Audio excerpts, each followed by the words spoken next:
Hey there, lovely listeners. This is Ben Yenny, your host of the Movie Moolah Podcast. I just wanted to put a little bit of a peek behind the curtain here because I was having some massive internet issues that have since been sorted when we were recording this podcast with Carey, Rose, and Lorraine. So you're going to see a jump cut later on, and you might see a couple of slowdowns, but it's not going to happen in anything I record in the future because I ran a hard line to my studio. Thanks, guys. Hello and welcome to the Movie Moolah Podcast. I am your host, Ben Yenny, and with me today are Carey Rose and Lorraine of the New Mexico Film Incubator. I've known Lorraine for years through the Seattle Film Summit, as well as many other projects. And Lorraine introduced me to Carey Rose. So beyond that, I'll let both of them introduce themselves as the serious people they are, so we can have a serious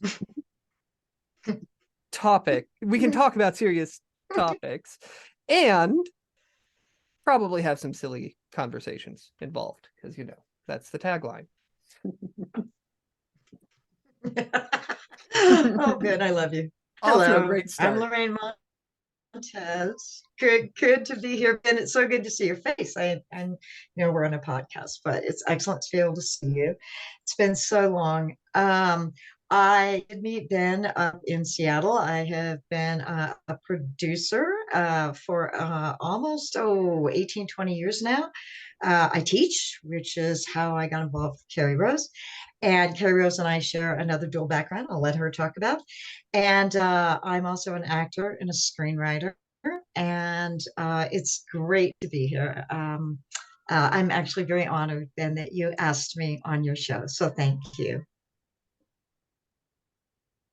Carey? Hello, everyone. I'm Carey Rose O'Connell, and I'm so happy to be here with you, Ben. It's great to join you and Lorraine today. I have a background of over 20 years in corporate communications and marketing, and I went out on 2017 on my own as a freelance independent brand consultant. Where in New Mexico, I started meeting a lot of filmmakers, and I saw a huge need for them to have a bit more business training in addition to their creative training that they were receiving in the state. And so, kind of that mission over knowing the community for several years took me into the development of the Albuquerque Film and Media Incubator. And we launched a very successful proof of concept the last 6 months of 2023 or 2022, excuse me. 2023 has been a wonderful start with our full expansion. So we provide full acceleration services for independent filmmakers by education, production training environments, production-based services like script coverage, line item budgeting, and even full co-production services, as well as just making sure that they're plugged in to each other as a community.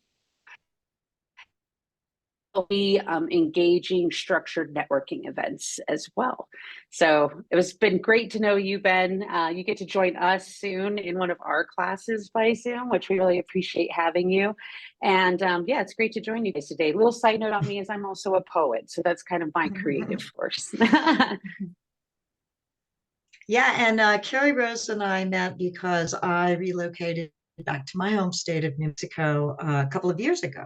So I'm now situated in Albuquerque, New Mexico, along with a lot of other Seattleites who have moved out here.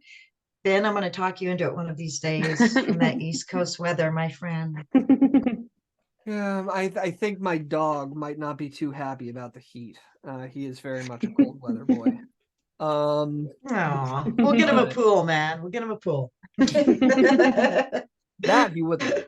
But the I know, right? yeah, I actually grew up in Colorado, so I have spent some time in New Nice. Mexico. Steamboat Springs, if you guys know it. But yeah, Yeah. it's a so it is nice to connect back with the, I guess, Southwest. I'm not sure whether Colorado quite qualifies as that. Yeah. Yeah. Yeah. Yeah, we consider it. They're neighbors. We'll take them. Very Did you say you grew up somewhere called Steamboat Springs? Yep. I grew up and graduated high school as a Steamboat Springs sailor, and which is why I give all my guests the no swearing for 20 minutes rule, because I'm reminding myself more than anything else, because I still rep that sailor spirit. I don't know, Ben, that sounds like a TV series, my friend.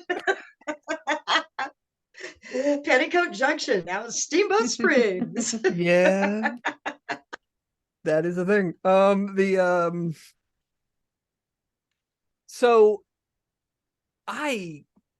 when I heard that you guys were doing an incubator, I got really excited, because I have tried to form a couple of incubators in various forms, but they didn't quite launch, mainly due to my own personal split focus and lack of reliable team on them. But the two of you together seem like a very reliable team, and I'm really curious to hear more about the impetus of how you guys decided to start an incubator, as well as just in general where you draw the line between acceleration and incubation.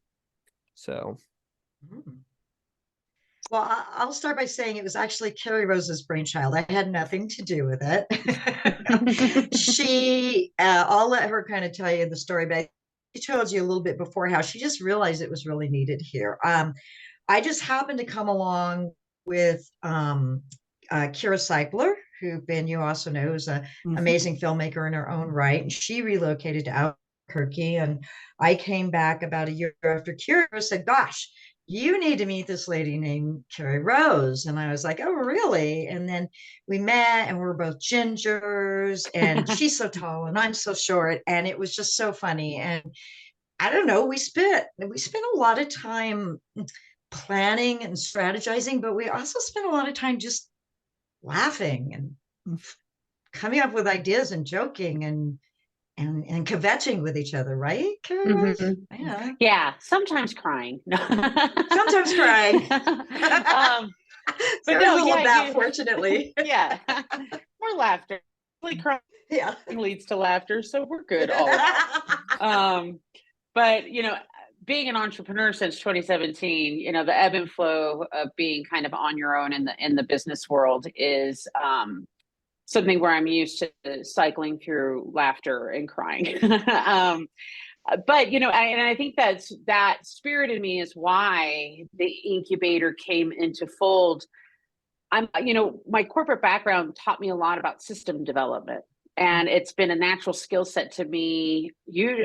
Honestly, since I was a young kid, I could just kind of look at systems and immediately see, oh, well, no wonder they're not working correctly. Look at all these areas where there's gaps.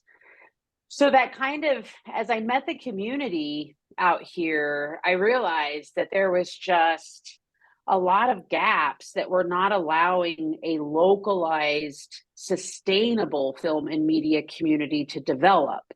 So there's people that work in film out here. If that come to New Mexico decide to hire them, that population. And for me, growing up in New Mexico, I love this community, and it's always been generationally poor. Our median income has been under $40,000 since they've been tracking median incomes. And when you look at what the average income in film can yield, if you fully develop that industry in your community, having commercial projects, independent projects, studio projects, post-production, when you start incorporating all those business-based services and employees and contractors into your society, your median income levels can go up to over $89,000 a year when a film industry is properly embedded in your community.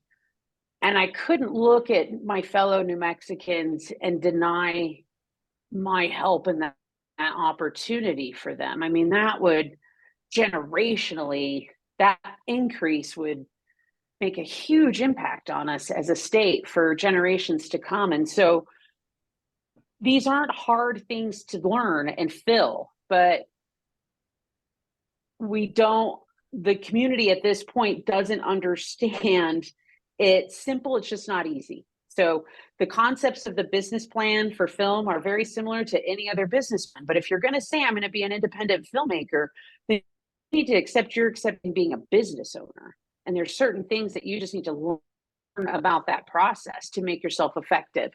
And that's what we're lacking here. We have a lot of desire to do it, but a lot of lack in understanding how to just run a business.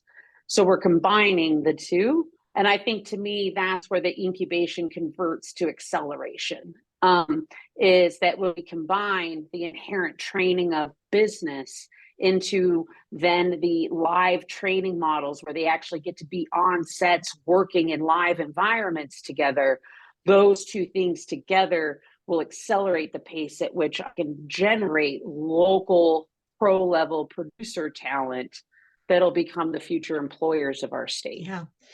I totally agree with Carey Rose's vision, which of course is why I came on board. I also think that in addition to that focus, there's a,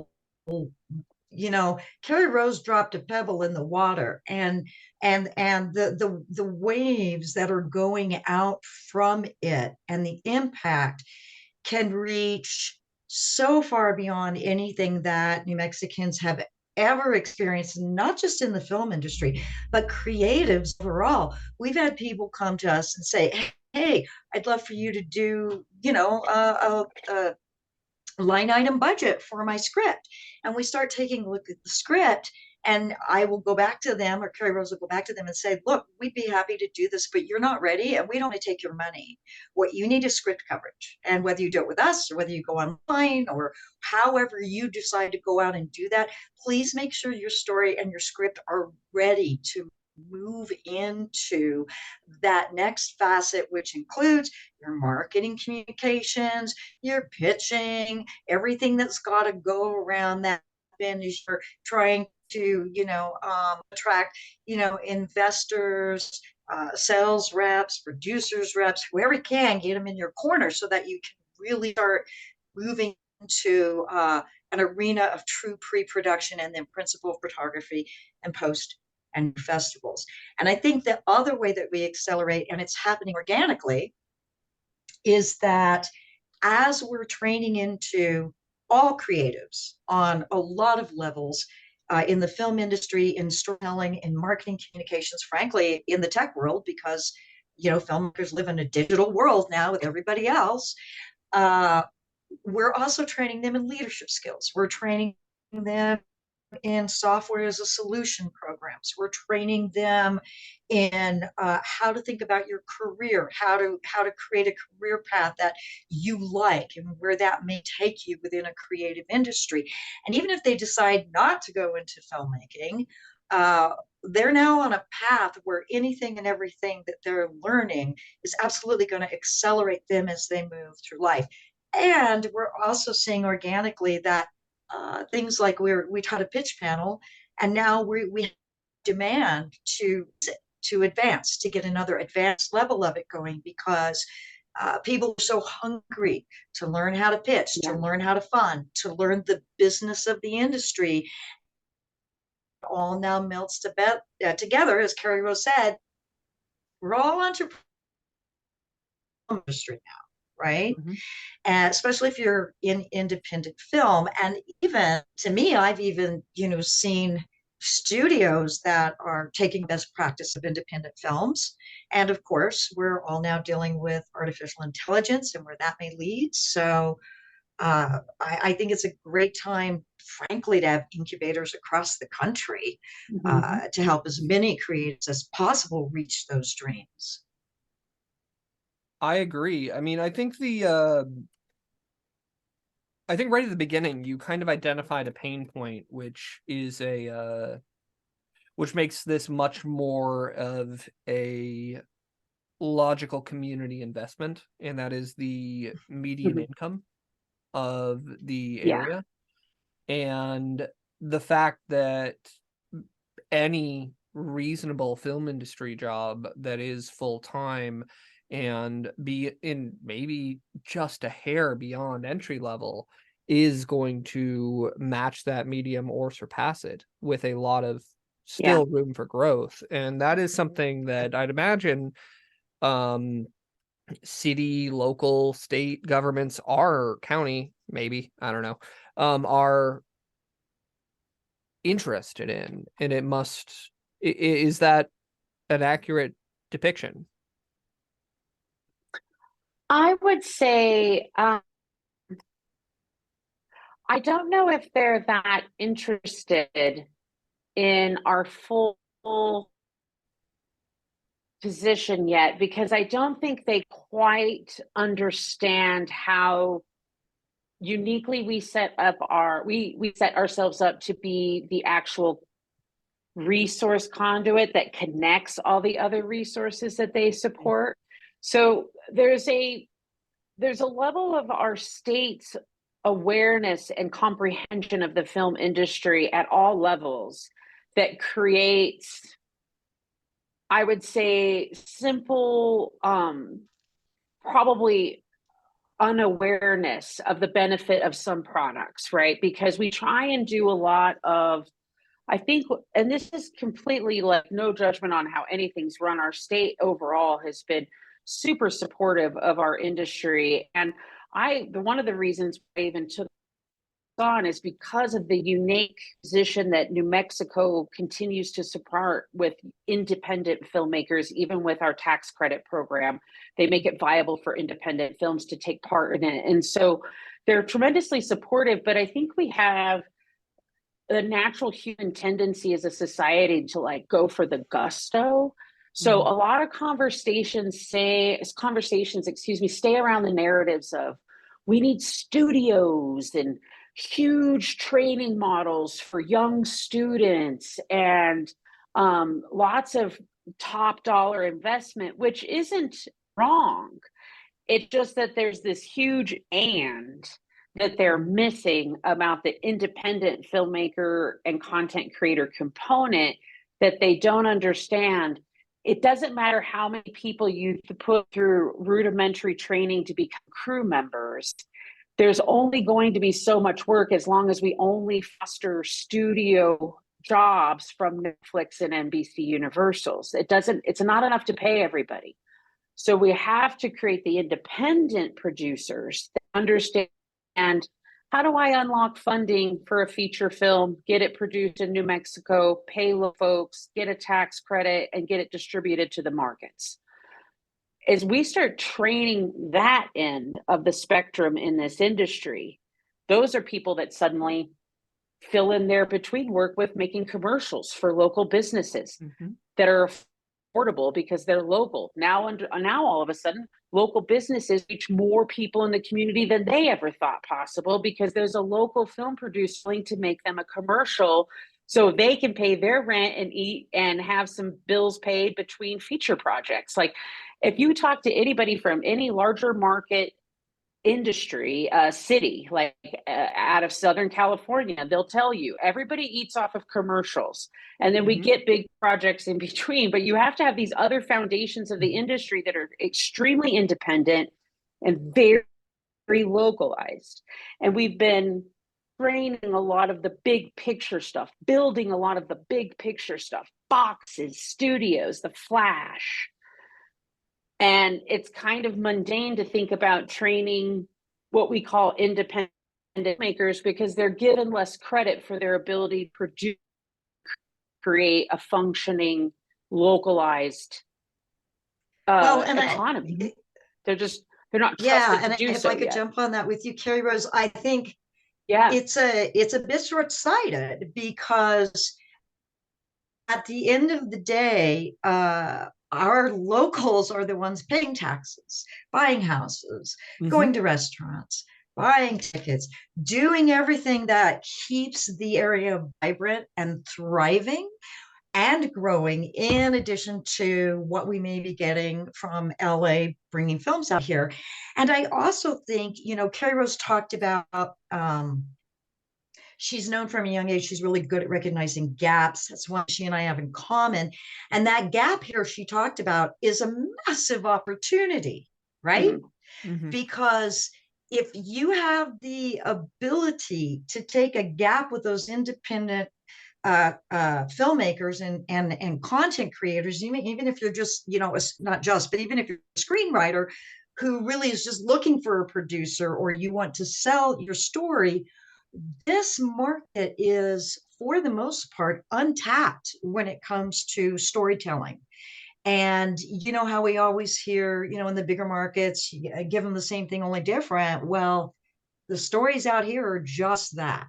And we really have an opportunity to bring some great storytelling into the market, both for streaming and for independent filmmaking, that could really make a splash and really make an impact, just based on the stories from out here that everybody who lives out here knows. But of course, if you haven't lived here or grown up in the area, you just don't know how deep they go.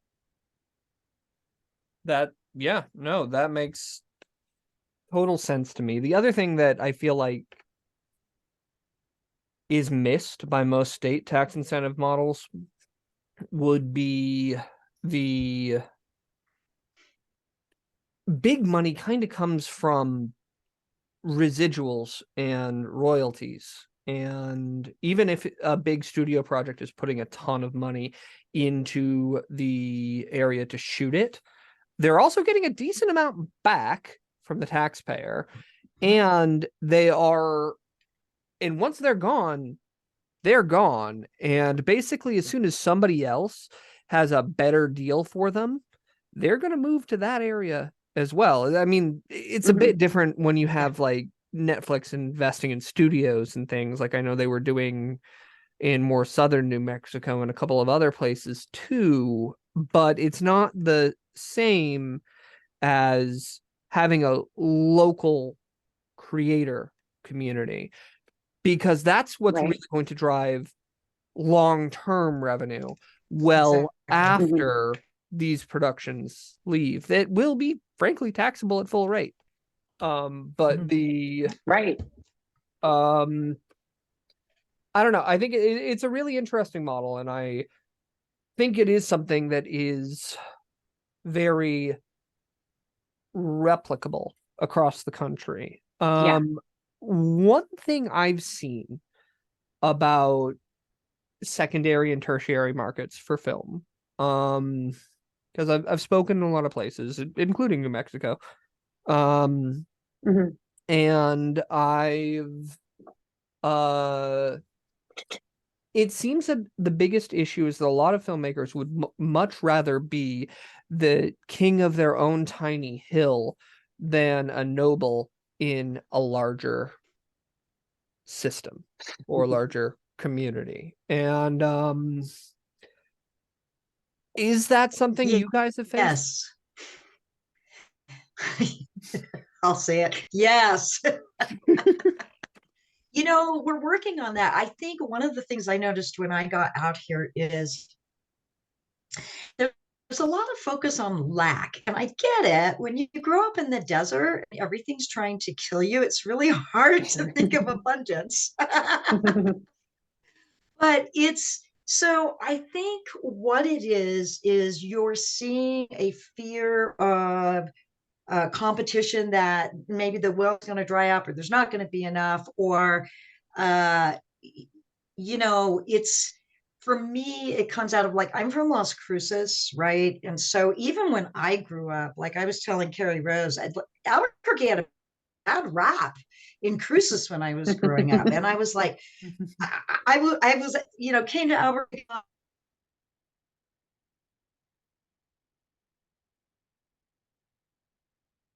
A pon face. You just repeat. We hear Albuquerque's a pit. Pon drill team. About the beginning of that conversation, you cut out on the internet. So sorry. So I'm originally from Las Cruces, and even back then, Las Cruces was like saying Albuquerque's a pit. I don't know what Albuquerque was saying or Santa Fe was saying. I'd never even been to Albuquerque, and yet I'm hearing this. And I told Carey Rose when I first got here, wow, that was really unfair reputation. Albuquerque's quite gorgeous. It's got so much green. It's got all four changes of weather. The people have been super amazing. So I think it's fear. I think it's trying to sort of, hey, our area needs it too, because as Carey Rose said, that median income in New Mexico is lower. But I think that's one of the things that we're really trying to do with the incubator, and I know I'm trying to do as a producer, is lead by example in saying there's so much beautiful content we can create out here, and there's going to be so much demand for it. So let's try pulling together and see where that gets us. Oh yeah. Yeah, No, Sometimes it's a challenge. Yeah, I like to joke that sometimes I feel like I just started a local version of Sesame Street and I'm just teaching people how to share. I'm like, yeah, it's just about sharing. But, one of the reasons that motivated me to help this community so much was one of the first times I got in a group meeting with a bunch of filmmakers years ago. There was a dozen people in the room that identified as actors, writers, cinematographers, hair and makeup, directors. And they were all complaining that there was no help to make their films. And I was like, am I the only person that realizes like most of you are in the room together? But we don't see each other as resources because we don't think anybody knows here locally how to do it. And in some ways that's true. So I feel like what's causing, to take from, what you said, that kind of king of their little hill kind of mentality is, and I'm going to say a word that activates everybody, but please understand that ignorance is not an insult. It's a state of being. And anybody can be ignorant to a lot of different topics. Like, I'm ignorant to brain surgery. Okay. So, sometimes you say that there's a problem with ignorance and people get real upset by that word, but it's quite true. And I think that's the biggest problem is I see filmmakers out here, starting crowdfunding campaigns for $300,000 feature films. That's not how you do that. Crowdfunding is for micro budgets, not features. And so there's a true gap in just understanding how to properly get your films made. And then what they do is, in their ignorance, they focus on their biggest passion project. And they spend a lot of wasteful time and energy and money trying to make that project. And as Lorraine said, oftentimes by the time we get it, the script's not even ready. And they've been doing all kinds of stuff with it. Yep. And paying money to do stuff with it. Yeah. And so it's about understanding, like, when as a business owner, I have a lot of big ideas, but sometimes I know in order to get to that big idea, I have to create several smaller products that I can create easily and sell now so I can build up the revenue I need to get to the big idea. And so they should be working more in building up a portfolio of work. Here are short films I have made. Here are music videos I have made. Here are commercials I have made. Here is a small budget $40,000 feature I was a part of, right? These are the things they need to be creating a portfolio of credible work for, so that they can have a stronger position as we train them on how to package a project, find an investor, pitch their films, secure funding, and then even doing that again, trying to find distribution. To go through all of that is going to require a ton of learning, a ton of hard work, and starting much, much smaller. Sharing the hill with other people, like, hey, come join me on my hill. I need to make some stuff. This is all like super important. And I think at the core of what we're knocking, it's a very to understand it now, and nobody wants to hear that. It's a very hard. Can you go? You broke up again. I'm not sure whose internet it is. It might be mine. It's very hard to what? Oh, I forgot what I said now. I forgot it. It's hard to. You said it's hard to convince them. To share and to bring other people on. It's like we're the people feeding them broccoli right now, and nobody wants to eat broccoli. but it's like you have to eat your vegetables to get to dessert, Yeah. So And to it's a pick lot up of to do before you can fund a feature. to pick Let's on just what all admit it. to pick up on what Carey Rose was saying, I think a lot of times, and this was true in Seattle for a while too, Ben. I think you know this. People get taught how to make a film. They don't get taught how to produce a film. They don't get taught how to distribute a film. They don't get taught how to market a film.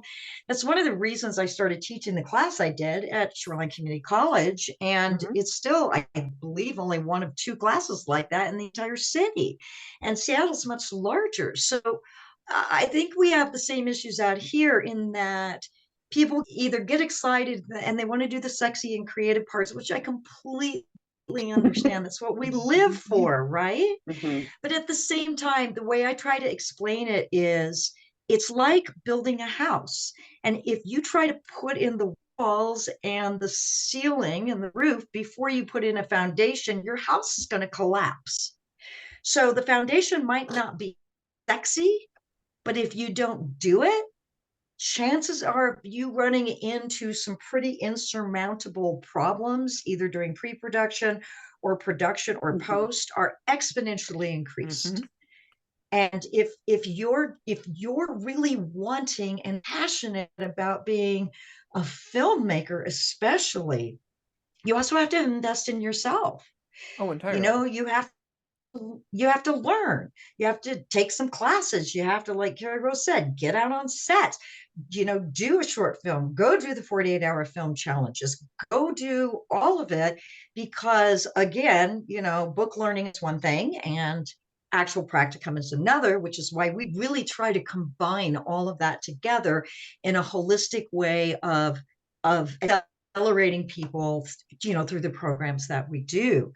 But I think that thing that tends to intimidate people is we do what we know, right? Or what we're good at or what we feel comfortable doing.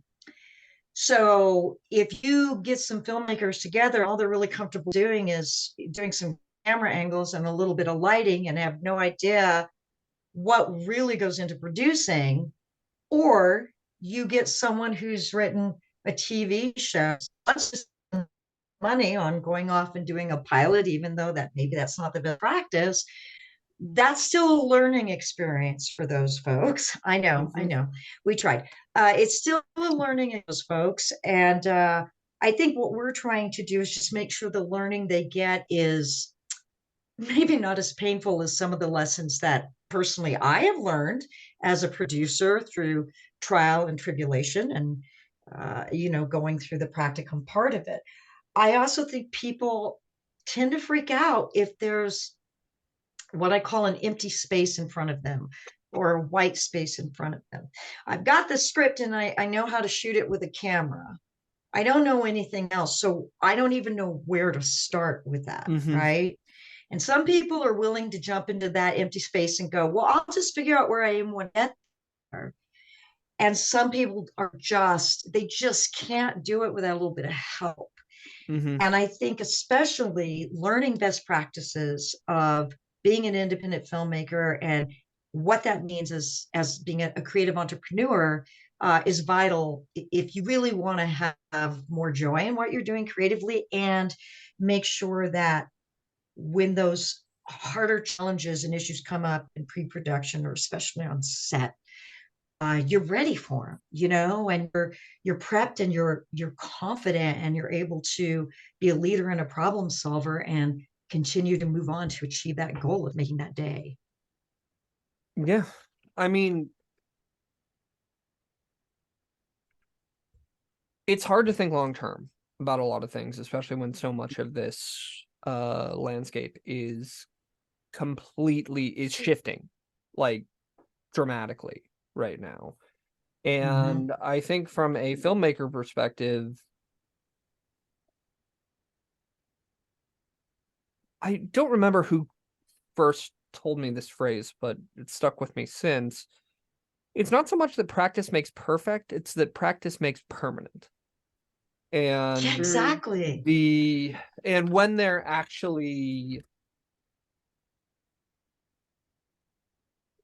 when you continue to do things the wrong way for long enough, it's almost blasphemy to consider doing them a more likely to yield success way. And That is so insightful, Ben. Yeah.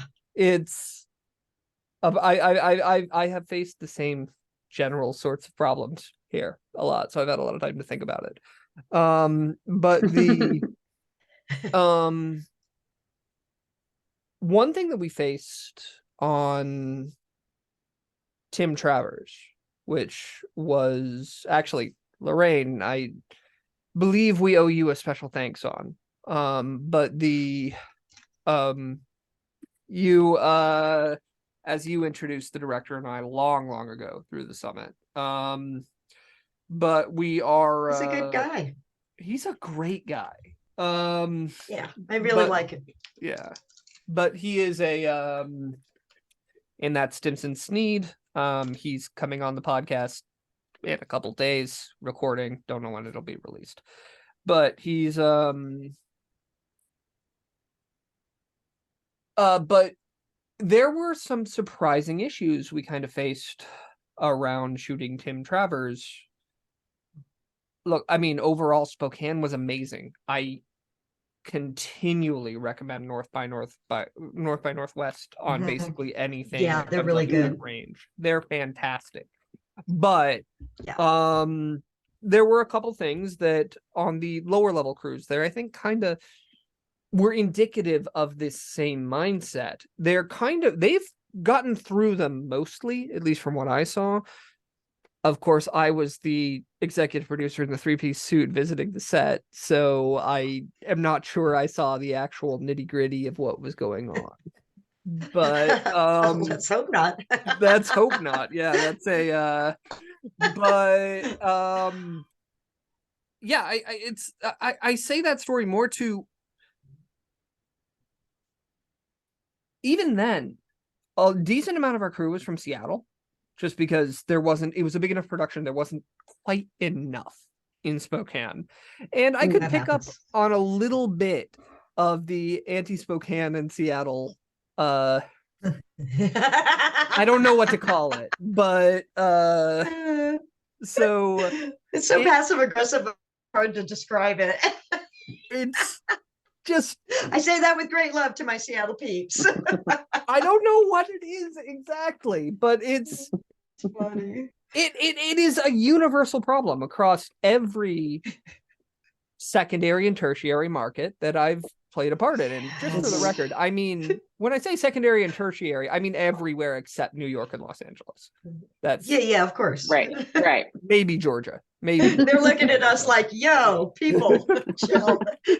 But yeah, it's just a movie, man. But no, I mean, I think it's a big mindset shift to think about entrepreneurialism and building community. I think they're very much the same, at least parts of the same. But how long have you guys been operating?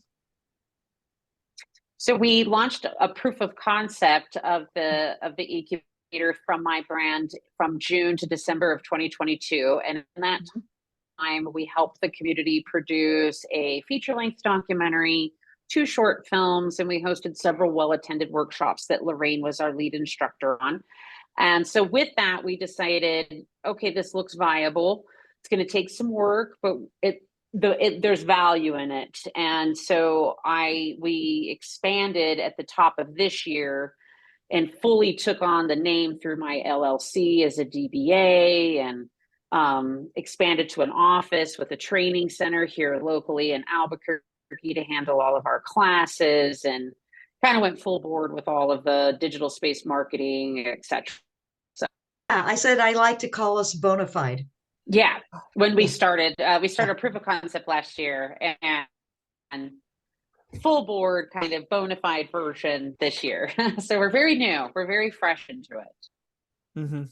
We've done a lot of workshop classes, though, for being so new. We have. Yeah, we hosted the 14-week above the line, like producing and marketing for independent filmmakers intensive that Lorraine led. pitching, creative. We had creating rough draft. A wonderful writing instructor came and did a 6-week program working with people on just getting through that first rough draft. She was tired of seeing so many writers edit the first 20 pages over and over again. It was like, you need to finish the first draft no matter what you do. So it was a great class that really pushed people to the end of a script they stuck on. I can't even think of ones, line but yeah, producing, unit production management, pitching, which is so popular. We're adding another level to it. We're going to have people who can really, by the time we're done. And Ben, you know that's an art form in and of itself. So pitching, it's more than one art form. There's true. Yeah, you pitch an investor very different. You pitch an investor very differently than you pitch a studio, and you pitch a studio very differently than you pitch a sales agent. It's all like right. Yep. Yeah. It ends up, and also you pitch a grant organization differently. It's not exactly called a pitch. Exactly. It is functionally a pitch. It is a pitch, though. Yeah, exactly. Absolutely. Even just trying to build community partners that I can work with in the certain parts of our industry out here. I feel anytime I approach one of them, it's a form of pitching the incubator to lock them into really partnering with us in some significant about filmmakers locally. So yeah, it's one thing that our filmmakers don't want to really fully accept in their hearts that they have to learn yet. There's a lot of, I think, the way our filmmakers are approaching some of their work right now, you might as well buy a lottery ticket.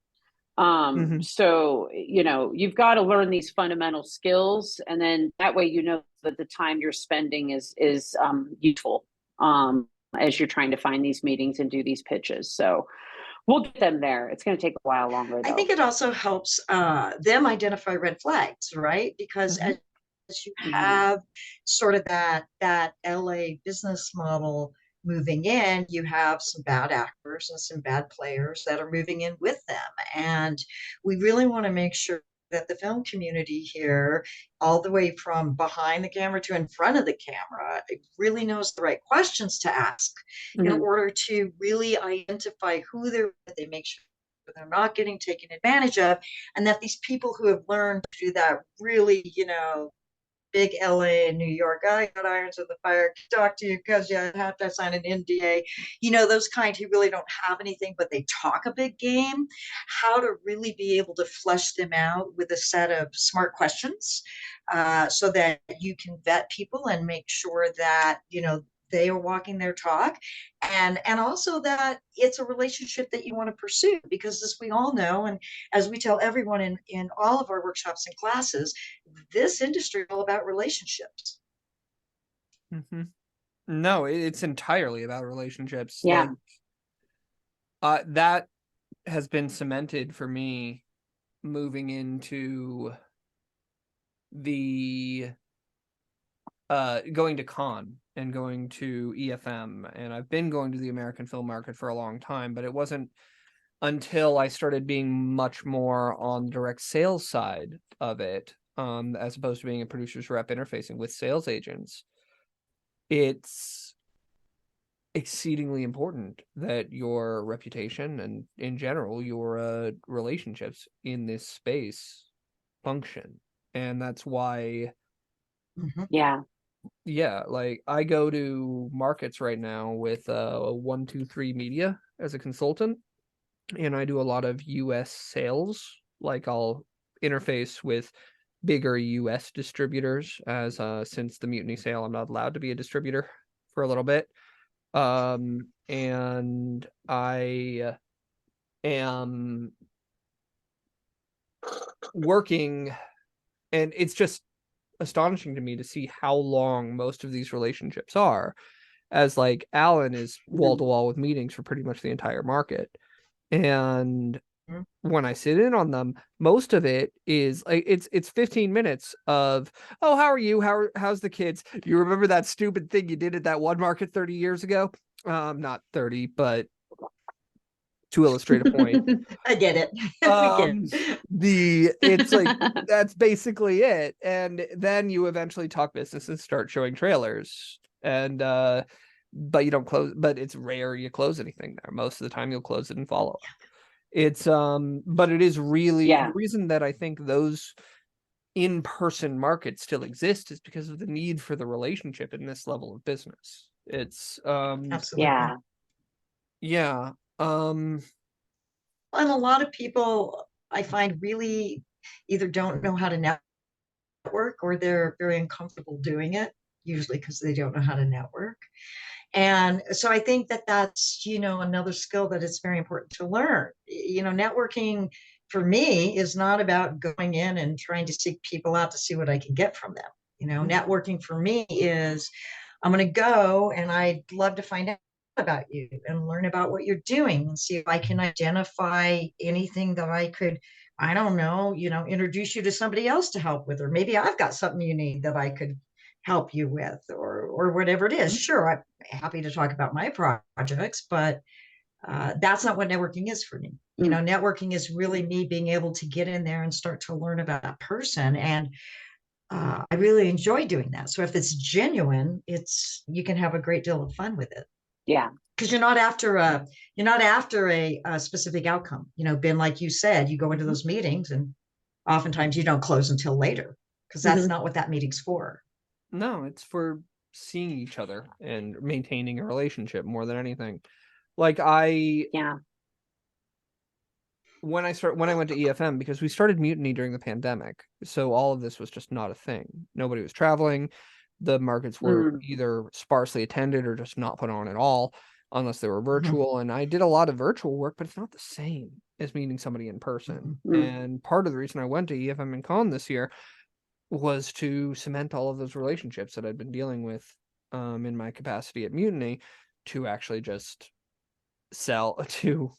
Now I know these people in person. Now we've met, and Zoom is a better than you'd think approximation, but it's not at all the same.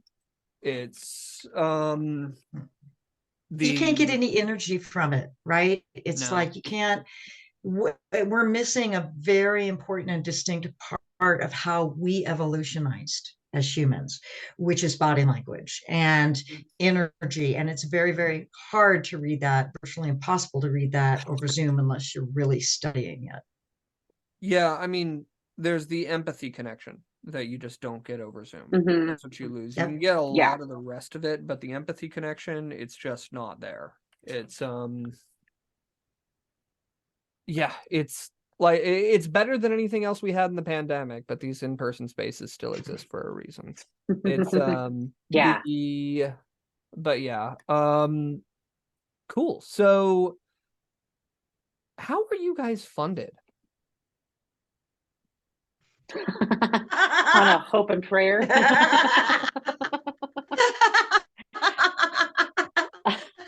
Well, let's see. What other did I take on this month? No kidding. Yeah. So side hustles. I run my business.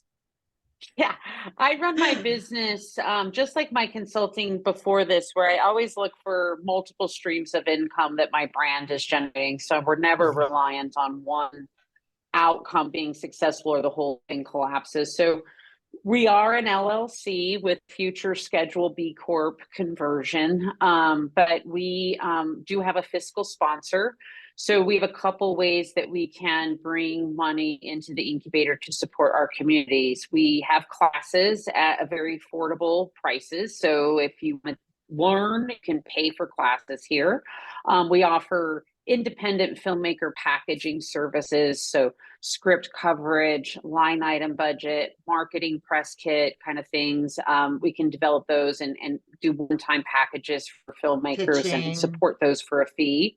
Pitching festival. And then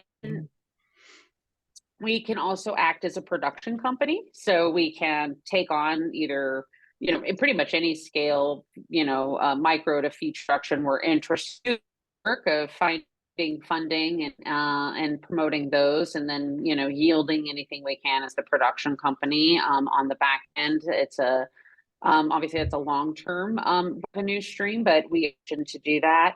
And then through our fiscal sponsor, as a nonprofit, we can pursue grants that help us fund some of our programs. So I recently acquired interns from a local high school that are going to be working in the office, and one of them is going to become very good at grant resourcing because we have a lot of grants that we'll be applying for, because some of our more extensive workforce development programs and stuff like that will be very immersive experiences for folks, but will require a considerable amount of money to make sure we can have the mentors and the trainers and the studio spaces we would be renting to help train in. So those are kind of our channels of income that we work on right now.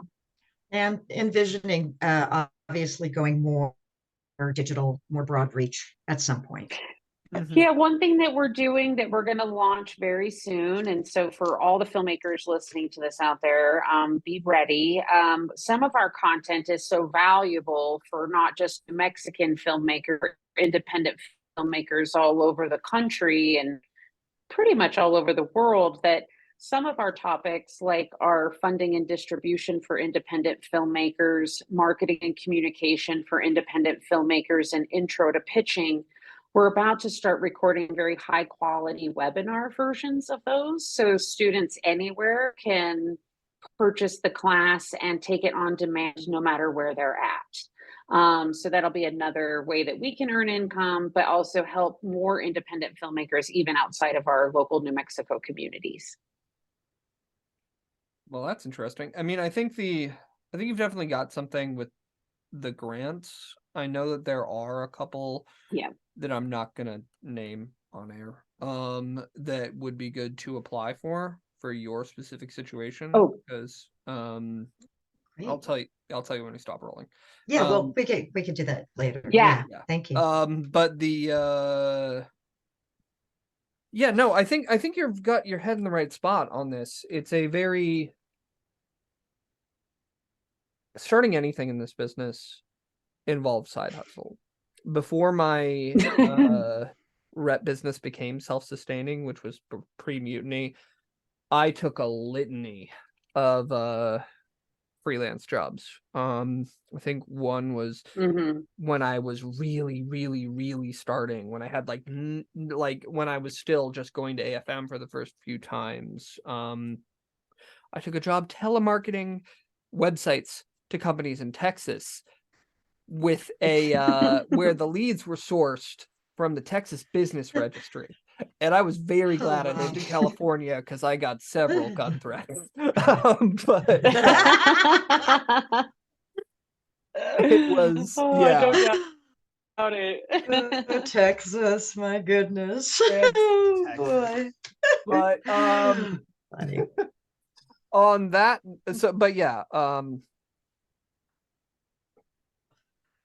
on that note, I'm going to move to the last three questions that I ask of all my guests.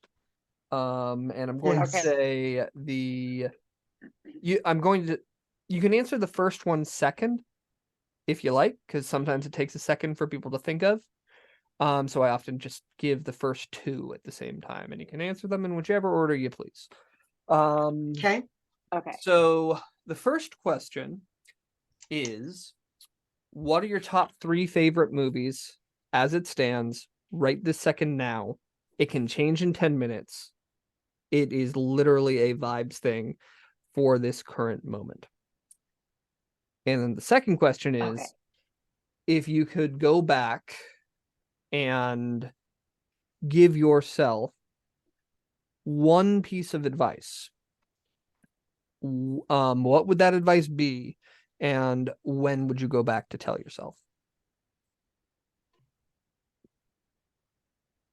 Oh, wow. Those are good ones.